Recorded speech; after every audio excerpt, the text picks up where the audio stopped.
Hello everybody, the name is Nebula Jr. and I am here with Mr. Sam, aka Segan. Nice to meet you. His name is Sam, aka Segan. First off, I have to ask this, because I feel the journey of Segan, am I saying it properly? Yeah. I just want to make sure.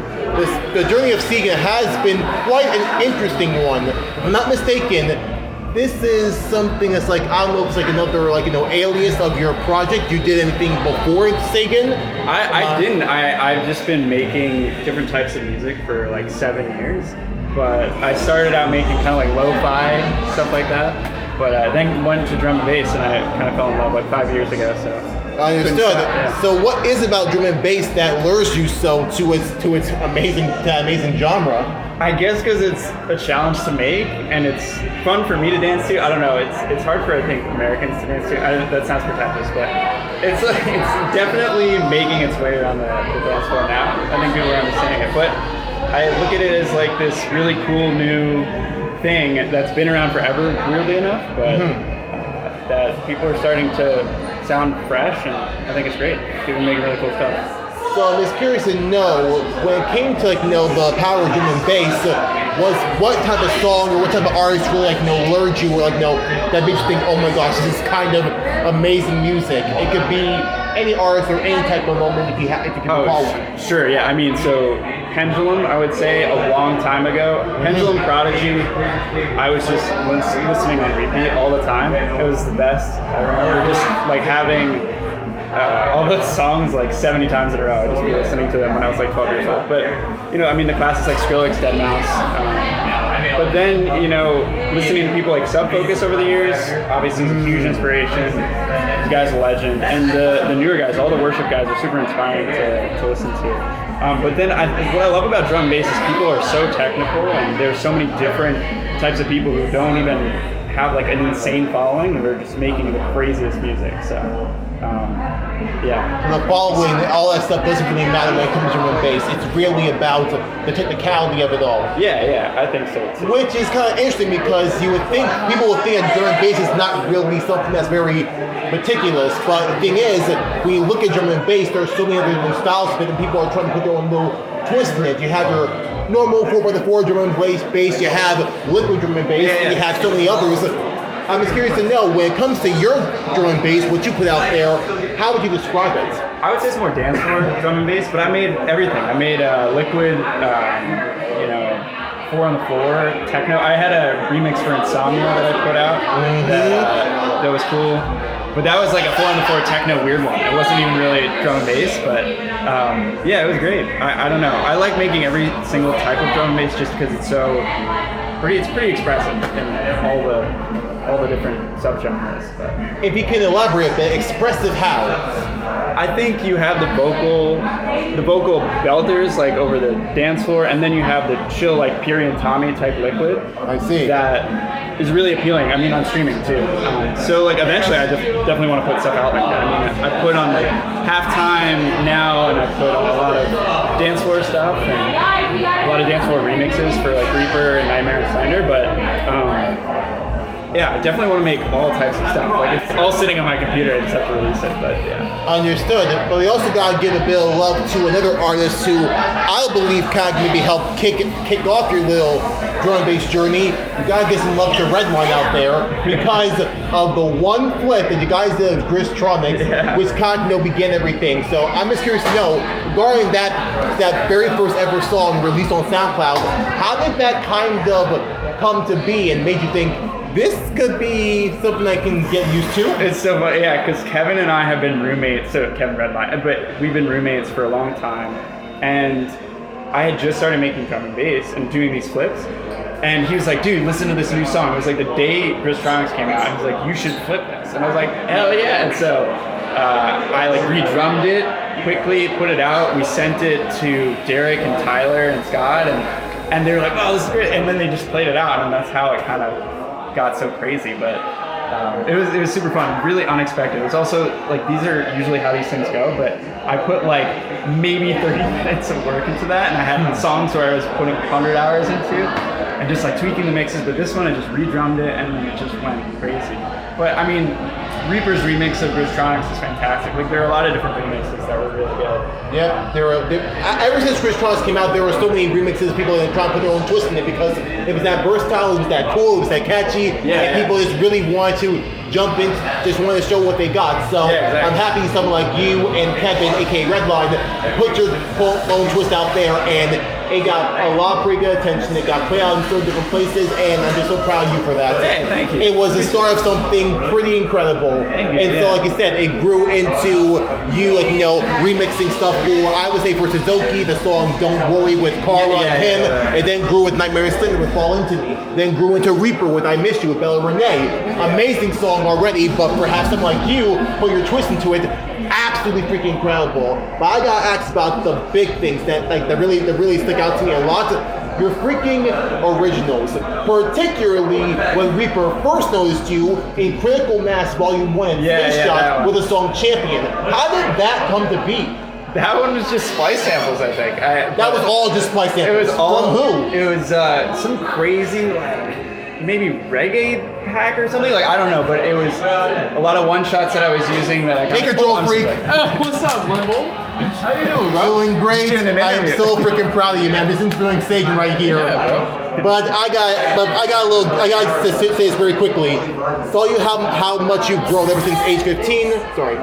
How much you've grown since age 15, since the Monster Cat show. Right, yeah. Seeing where you are now, I am so freaking proud of you. I know people are saying I don't like you. No, I freaking Honestly, love you. I was looking forward to coming back to New York to see you. I didn't know if you were going to be back here or out in the crowd, bro. All right. I got to run on stage right now. Okay, killing it out there, man.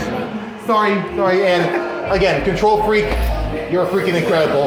But I'm sorry, back to Champion, because back to you. Brian Champion. So you just took some splice samples from a reggae, like those splice sample pack, and that's just what you took and made a song out? Yeah, basically Reaper, he texted me and he was just like, do you have any crazy stuff you can send me? We're doing this compilation. And I was like, I don't. I'm going to make a song in the next 2 days that's going to be as crazy as I can. And that's what I did. So I texted him back the song idea, and then he was just like, oh, this is great, finish this up. So that song, Champion, was made in 2 days?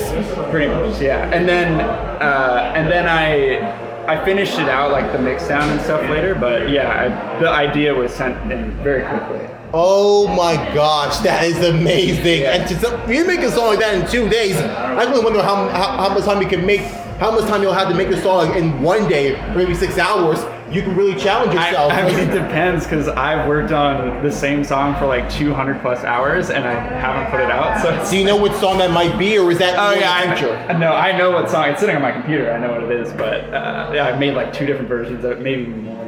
But I feel like if I can recall, the one song that I believe when I heard it took the most time, and you said it was your most emotional track so far to date, the song Unknown. How did that come to be, and how much time did that take? So I was working with a manager at the time who was looking for vocalists, and he came across that vocal from Water in the Mont, and it was really great. And I wrote some chords to it and all that stuff, and I was like, this is amazing. But I couldn't get the drop down for a very long time, so that one took so long. I was going back and forth with the melody, all that stuff. But at the end, I was like, you know what? I just got to go with what I originally wrote, and that was it. But the vocal on that song is really you can go ahead. People are just looking down. But again, that is amazing to hear how Unknown came to be, and it knows that that's like a song you're very proud of. I can already tell, like even after playing done with their set, that we're going to be hearing that played out. Yeah, later tonight for sure. I can hardly freaking wait. Now, I'm just curious to know, since I want to make sure I can kind of wrap it up a bit quickly.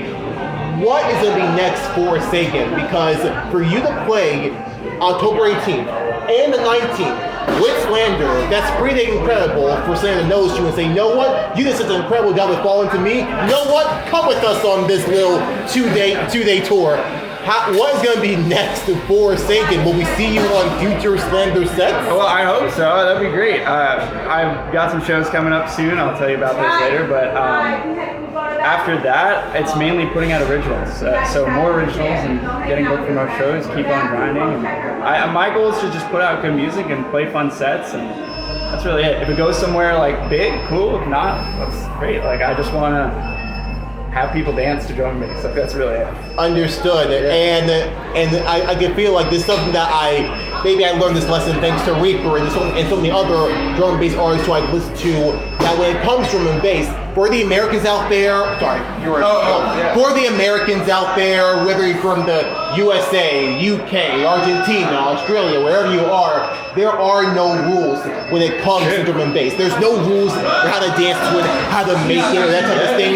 It's just you feeling the music and just letting it out. And that's all that truly matters. So, America, don't be afraid of drum and bass. Don't be afraid of it. That's fine. As I was saying, there is nothing to like be afraid of when it comes to drum and bass. Just dance however you want, move however you want.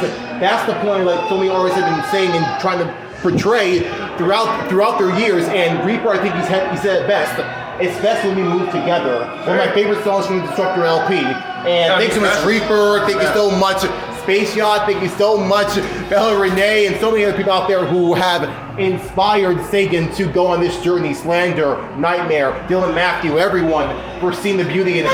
Thank you guys so much for giving this man the spotlight. Some tell me it's been almost like, I don't know, like 5 years, if I'm not mistaken. What was the song made? Yep, August 26th. So like pretty much we're on 5 years of Segan. Something tells me it's just the beginning. Yeah, we're on a long journey, but it is just the beginning, and I can hardly wait to see you just tear it up out there. I don't know if I can say it for the show, but all I know is that I'm witnessing greatness, I'm seeing greatness, and all I can say is that the sky's the limit for something incredible as you. Thank you so much, Stan. How you doing, man? Hello, Kevin, nice to meet you. Redline! Yeah. We were just talking about you! This is the first time not only you guys are going to get a drum and bass set at your club, you're going to get two drum and bass. Two of them. I can hardly figure wait. You absolutely kill it all the time when you're on the set with SLANDER. I first witnessed you, I think, at Brooklyn Mirage when you first opened. I could not believe what I was hearing. And also, quickly, I gotta say right here, let me put it together. Redline, right here. Thank you so much. I gotta say, incredible freaking Griztronics clip. I was just talking about it. It is the 5 years of this song. It's absolutely freaking incredible. Thank you so much, Redline, for all the work you do for the drum and bass scene. We truly appreciate you. And thanks so much for taking this man under your wing and letting him propel to be where he is now. It's people like you who keep helping the smaller people out there. And I just want to just tell you, thank you so much. Yes. You are just as appreciated. You are just as a part of this journey here. So thank you so much. I appreciate you too. There's not a lot of drum and bass in the United States, so we got to do. We got to do what we got to do. And don't you worry. You have someone who appreciates drum and bass, really respects it, and knows. I was just telling the people, wherever, when it comes to drum and bass, do not be afraid of it. Just dance however you want to dance to it. There's no right way to do it. The only right way, no matter how you move, as long as you stay on beat. As long as you stay on beat. You're good. So with that, thank you guys so much for watching and listening. This is Segan. This is Redline, Control Freak, SLANDER, signing out. Thank you guys so much. Peace.